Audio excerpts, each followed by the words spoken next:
Assalamualaikum warahmatullahi wabarakatuh. Perkenalkan, nama saya Muhammad Iqbal dari kelas 11 MIPA 3. Saya akan menjelaskan tentang teks eksplanasi. Teks eksplanasi merupakan teks yang menjelaskan sebab akibat suatu fenomena, baik itu peristiwa alam, ilmu pengetahuan, sosial, budaya, dan lainnya. Teks eksplanasi berisi fakta yang menjawab pertanyaan tentang bagaimana dan mengapa suatu fenomena terjadi.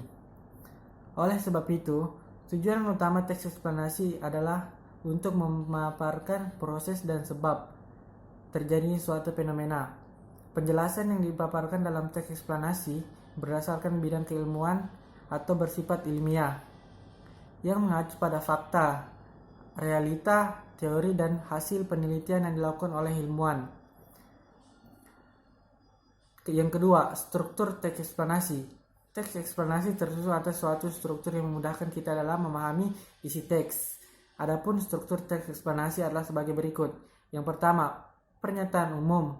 Bagian yang menjelaskan mengenai latar belakang dan tinjauan umum topik yang dapat berupa definisi, klasifikasi, sejarah, dan asal-usul. Bagian dalam teks ini berupa gambaran secara umum tentang apa, mengapa, dan bagaimana proses peristiwa alam terjadi. Yang kedua, derajat penjelas. Pada bagian ini berisi perincian proses atau sebab terjadi suatu fenomena yang juga mencakup akibat dan dampak yang ditimbulkan. Yang ketiga, interpretasi. Bagian ini berisi penafsiran penulis mengenal topik dan perspektif tentu yang lebih luas dan menyeluruh serta menjelaskan korelasi peristiwa yang menyertainya. Dan yang keempat, simpulan. Pada bagian teks ini terdapat tanggapan penulis dan penyikapi fenomena berupa pernyataan reflektif yang bersifat umum. Yang ketiga, ciri-ciri teks eksplanasi. Ciri-ciri teks eksplanasi terdiri dari 3. Yang pertama, ilmiah. Fenomena yang dijelaskan dalam teks eksplanasi berdasarkan konteks ilmiah, yaitu berupa fakta, realita, teori, dan penelitian. Penjelasan tersebut dapat berupa sejarah, klasifikasi, atau definisi. Yang kedua, logis. Penjelasan fenomena dalam teks eksplanasi bersifat logis dan teoritis. Dan yang ketiga, objektif. Penjelasan dalam teks dapat disertai argumen yang bersifat objektif dengan didukung teori yang relevan, sehingga dapat pula dijadikan rujukan yang valid. Dan keempat, kaidah kebahasan teks eksplanasi. Teks eksplanasi menjelaskan secara ilmiah proses dan sebab terjadinya suatu fenomena dengan menggunakan ragam bahasa baku yang bersifat universal.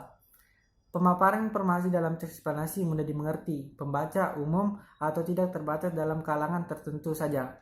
Oleh sebab itu, penulisan dan penggunaan kata dalam teks eksplanasi harus sesuai dengan FUEBI. Berikut ciri kaidah kebahasan teks eksplanasi.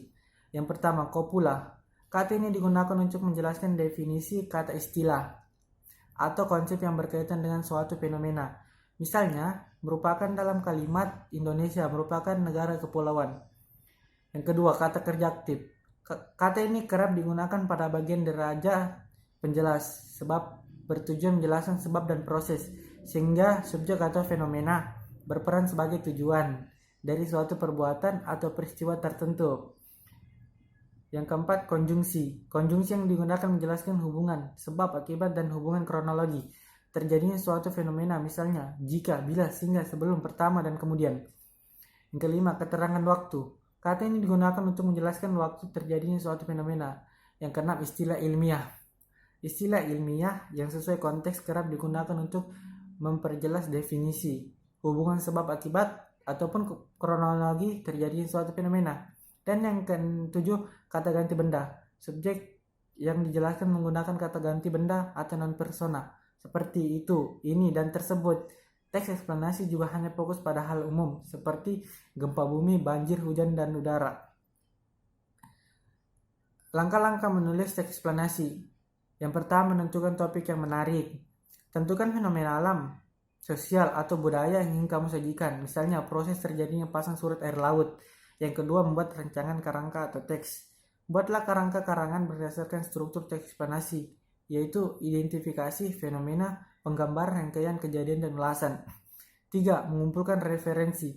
Cantumkan fakta dan data yang kamu kumpulkan pada bagian penggambaran rangkaian kejadian. Yang keempat, mengembangkan teks. Kembangkan kerangka karangan hingga menjadi teks eksplanasi yang utuh. Yang kelima, menyunting teks. Periksa dan baca kembali teks yang telah kamu buat. Suntinglah jika ada kalimat yang tidak sesuai dengan kesalahan dalam penulisan. Sekian penjelasan dari teks eksplanasi dari saya. Assalamualaikum warahmatullahi wabarakatuh.